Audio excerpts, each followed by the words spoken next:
दोस्तों, आज की इस दिव्य यात्रा में हम आपको ले चलेंगे राजस्थान के सीकर जिले के एक छोटे से कस्बे में, जहां स्थित है आस्था और विश्वास का अद्भुत धाम, खाटू श्याम जी का मंदिर। कहते हैं, यहां आने वाले भक्तों की हर मनोकामना पूरी होती है।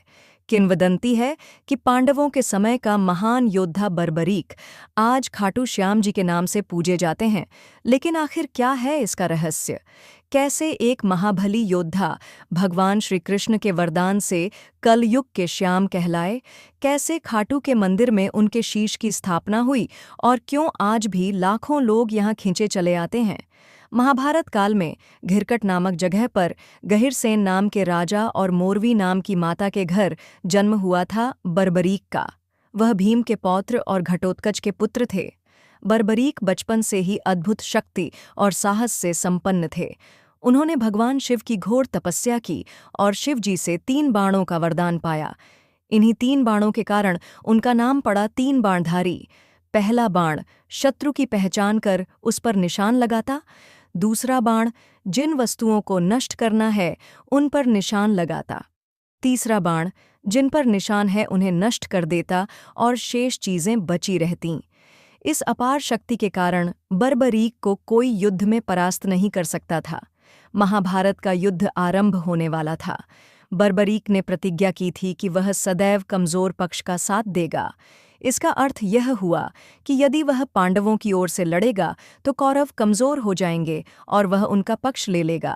फिर पांडव कमजोर होंगे तो उनका पक्ष ले लेगा। इस प्रकार युद्ध कभी समाप्त ही नहीं हो पाता।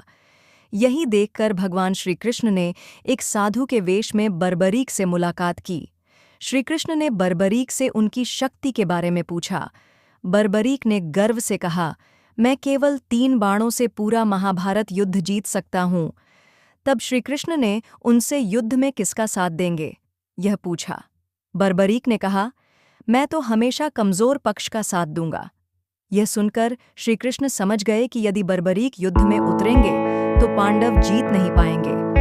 तब श्री कृष्ण ने उनसे दान मांगा। उन्होंने कहा, यदि तुम इतने महान दानी हो तो मुझे अपना शीश दान कर दो। बर्बरीक ने बिना किसी हिचकिचाहट के अपना शीश दान कर दिया। इसलिए उन्हें श्री श्याम कहा जाने लगा। श्री कृष्ण ने प्रसन्न होकर वरदान दिया, हे बर्बरीक, कलयुग में तुम्हें श्याम नाम से पूजा जाएगा। तुम्हारा मंदिर राजस्थान के खाटू में बनेगा। तुम्हें केवल स्मरण करने मात्र से भक्तों की सारी मनोकामनाएं पूरी होंगी। किंवदंती है कि महाभारत के बाद बर्बरीक का शीश भूमि में दब गया था।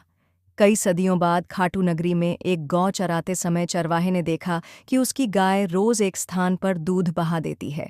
जांच करने पर वहां से दिव्य प्रकाश निकला और खुदाई करने पर श्याम बाबा का शीश प्रकट हुआ। राजा रूप सिंह चौहान और उनकी रानी ने स्वप्न में आदेश पाकर उस शीश को खाटू नगरी में स्थापित किया। इसके बाद वहां भव्य मंदिर का निर्माण हुआ, जिसे आज पूरी दुनिया खाटू श्याम धाम के नाम से जानती है। खाटू श्याम जी के दर्शन करना बहुत ही सौभाग्यशाली माना जाता है।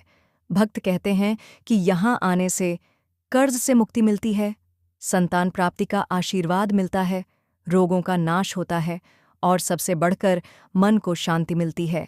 खासकर फाल्गुन मेला में लाखों की संख्या में भक्तजन पैदल, नंगे पांव, डोलची और कीर्तन के साथ यहाँ पहुँचते हैं। मंदिर परिसर में श्याम बाबा का श्रृंगार हर दिन विशेष रूप से किया जाता है। माना जाता है कि उनके दरबार में कोई खाली हाथ नहीं लौटता। दोस्तों, खाटू श्याम जी का रहस्य केवल एक पौराणिक कथा नहीं है, बल्कि करोड़ों भक्तों की आस्था का प्रमाण है। आज भी खाटू नगरी में जब श्याम तेरी बंसी पुकारे आधी रात को गूंजता है तो लगता है मानो स्वयं बाबा भक्तों को आशीर्वाद देने आए हों। अगर आप भी जीवन की किसी कठिनाई से जूझ रहे हैं तो एक बार खाटू श्याम जी का नाम लेकर देखिए, चमत्कार अवश्य होगा। तो दोस्तों, खाटू श्याम जी की इस दिव्य कथा और रहस्य को जानकर अगर आपको भी अच्छा लगा तो वीडियो को लाइक और शेयर ज़रूर करें और चैनल को सब्सक्राइब करना न भूलें।